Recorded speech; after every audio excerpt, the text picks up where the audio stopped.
laging maasahan sa gobyernong ito. Ang Korte Suprema, lahat kampo na nila. Kaya asahan na lang natin, tingnan natin ang pag-iusap.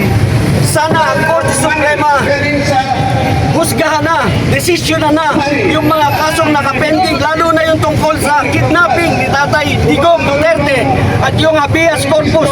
Maraming salamat po sa inyong lahat. Okay. Next naman po tayo, statement po kay Attorney. Katulad ng sinabi ko po dati, ay narito po kami sa harap ng kataas-taasang hukuman upang magalang na hilingin sa ating mga butihing maestrado na kung maaari po ay magbigay na po ng kapasyahan dun sa petition for certiorari at habeas corpus. Hindi po kami humihiling na sila ay magdesisyon one way or the other. Lamang ay magdesisyon na po sana sila sapagkat sa araw na ito ay isang taon na po na ang paghain ng petisyon at sana po ay matapos na itong legal limbo ng ating bansa.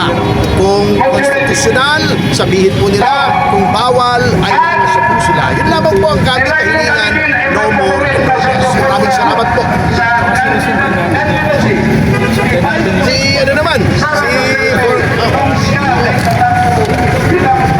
I'm taking this opportunity to say something about the case of the president.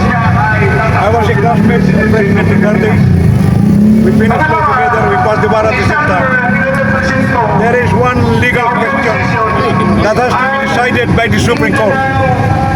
The Department of Justice, when Duterte was arrested, said that they took the option of surrender under Republic Act number 9851 because the option of extradition is not available considering that there is no relation between the ICC and the Philippine government.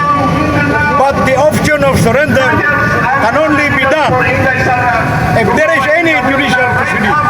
In other words, a petition for the surrender of the president has to be submitted to the court and for the court to decide.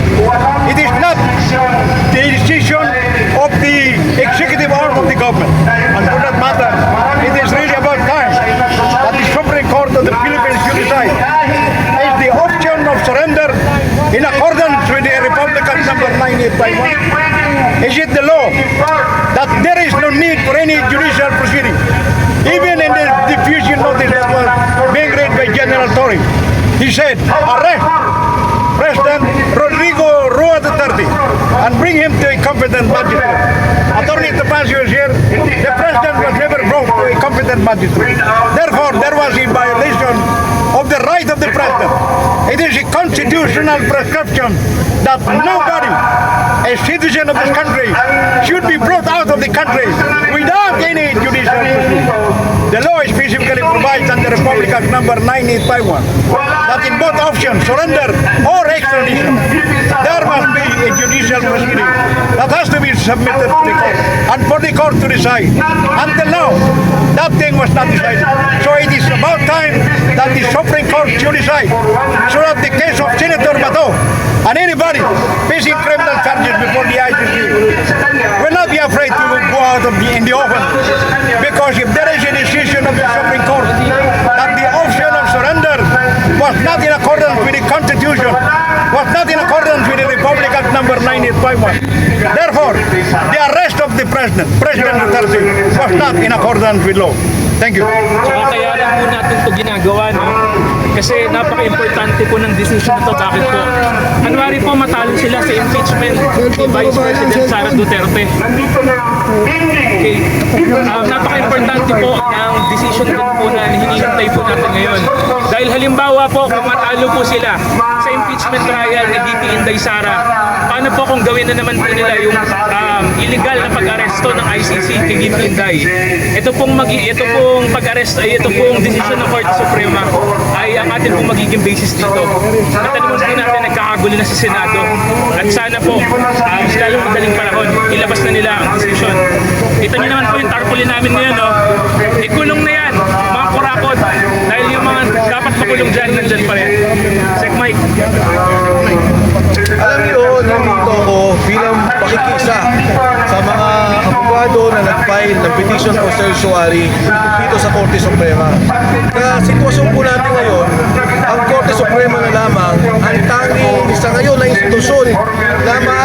magbigay ng hustisya at patas na pagtrato sa lahat.